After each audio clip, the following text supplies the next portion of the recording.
Good morning mga Club Spells. Ngayong umaga, isang ritual na naman ang ating gagawin. Ito ay para mabaliw sa iyo ang iyong mahal habang buhay at lagi kanyang hahanap-hanapin. Or hindi siya mapapakali pag di kanya nakakausap, hindi kanya nakakasama, or hindi kanya nakikita. So, gusto mo bang mangyari ito na mababaliw sa iyo habang buhay ang mahal mo? Pues, kung gusto nyo to, gawin nyo lamang ang ritual na to at banggatin ang spell na nakapaloob dito. So, ito ating mga kailangan, larawan ng inyong mahal, syempre, ballpen at papel na blanco, malinis na papel, kandilang puti, lighter at pang-pinch ng kandila. So, etong isang importante, pag gusto natin magpabalik ng ating minamahal or gusto nating maakit sa atin ng ating minamahal or isipin tayo lagi, wag nating hihipan yung kandila. Lagi nating ipipinch. Yan. So, una manalangin tayo, isang Ama namin at isang sumasampalataya. So, siguro naman alam nyo na yung Ama namin or isang sumasampalataya. Kung hindi nyo alam, pwede nyo i-search sa Google ang Ama namin at sumasampalataya. Isunod ang mga katagang ito. Coram eum henesem, enoam belorim crisaram, moem desam aratom, axom akram bikrayam. Tapos, manalangin, Ama kong nasa langit, isinasamo ko po, nabasbasan mo po ang aking gagawing ritual, bigyang katuparan ang aking kahilingan sa pangalan ni Hesukristo na aming dakilang tagapagligtas. Amen.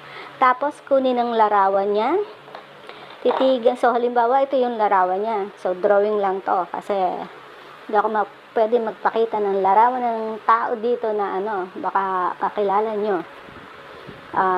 Siguro later mag-print ako ng mga karaniwang litrato na nasa Google. Pero mga foreigner ganyan, at least hindi delikado. Pero pag yung Pilipino tapos kakilala nyo pala, so delikado. So nag-drawing lang muna ako.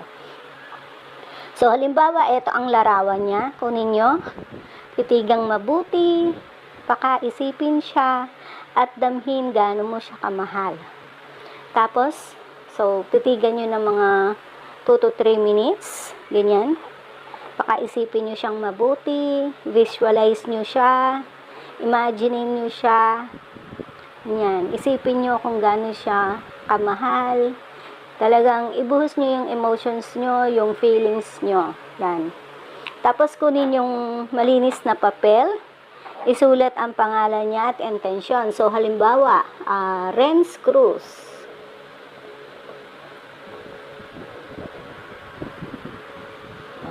So, halimbawa, Renz Cruz. Ayan, sulat natin. Tapos, yung intention natin. Halimbawa, ako lamang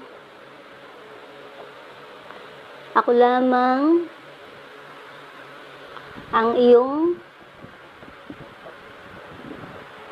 pakaiisipin at pakamamahalin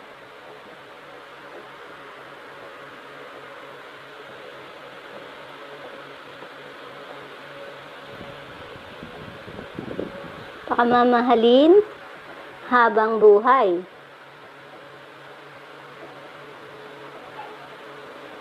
Yan. Hindi ka mapapakali.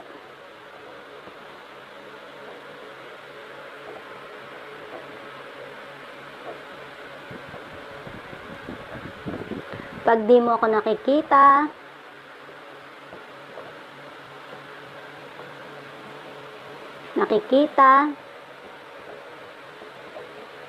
nakakausap, or nakakasama at nakakasama. Yan, halimbawa yan ang intensyon nyo.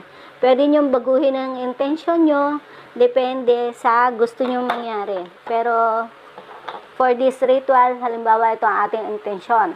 Ako lamang iyong pakaisipin at pakamamahalin habang buhay, hindi ka mapapakali pag di mo ako nakikita, nakakausap at nakakasama. Yan, para lagi niya kayong iisipin at pakamamahalin. Mababaliw siya sa kaiisip sa inyo habang buhay. Yan. So, pwede nyo ilagay. Ako lamang iyong pakaisipin, pakamamahalin habang buhay, mababaliw ka kakaisip sa akin, hindi ka mapapakalipig, di mo ako nakikita, nakakausap, at nakakasama. Yan. So, halimbawa, yan ang ating intensyon.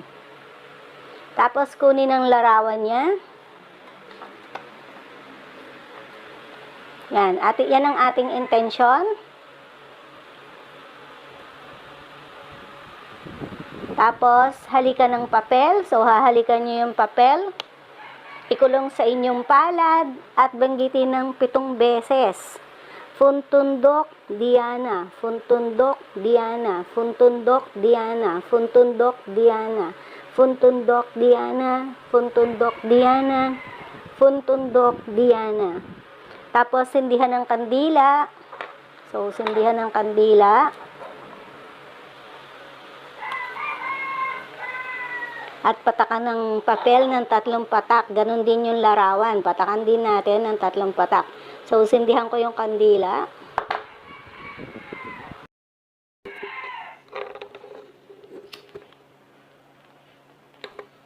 Then, patakan natin yung picture. 3 patak.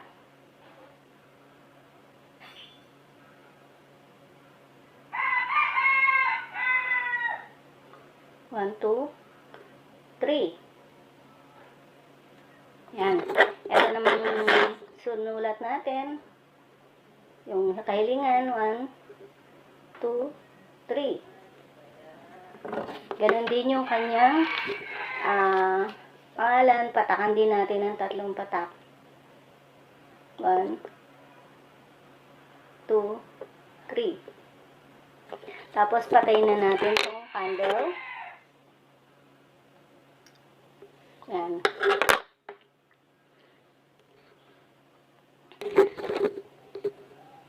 Tapos, banggitin natin sa Tor Arepo, Tenet Opera Rotas, Ayudad me, Negnime Jesus, Amen, Bam Baubim. Pagkatapos nito, itago sa walang nakakakita ang itong papel at larawan niya, itago sa walang nakakakita.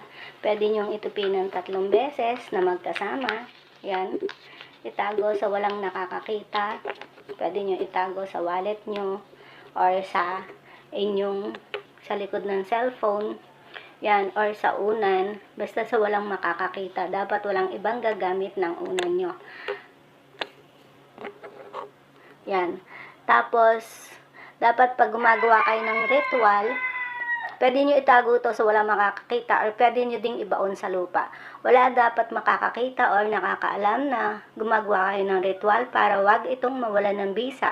Gawin ito na may 100 paniniwala at konsentrasyon. Pwede nyo sabihin pagkatapos ng ritual, ang aking kahilingan ay 100% na mangyayari. Yan. Gawin ng kahit anong oras o araw. Hanggang dyan po at sana makatulong sa inyo ang ritual na ito. Maraming salamat.